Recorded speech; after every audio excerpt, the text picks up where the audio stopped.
You ask Tiger to calculate. This deals with finding the midpoint between 2 points. The midpoint between the 2 points is 10.54.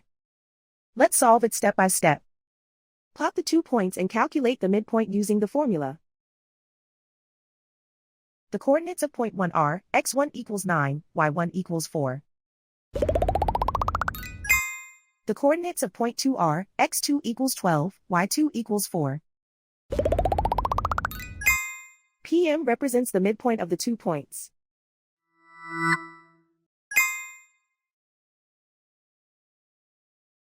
Use the x values in the midpoint formula to find the midpoints x.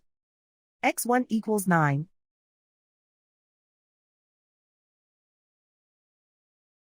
x2 equals 12.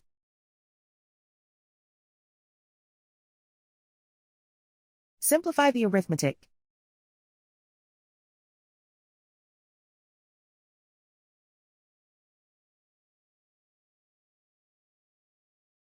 Use the y values in the midpoint formula to find the midpoints y.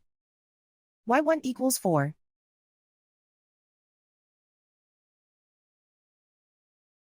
y2 equals 4.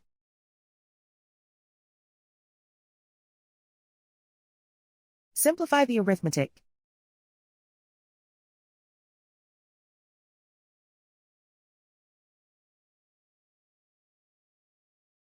And so, the midpoint is 10.54.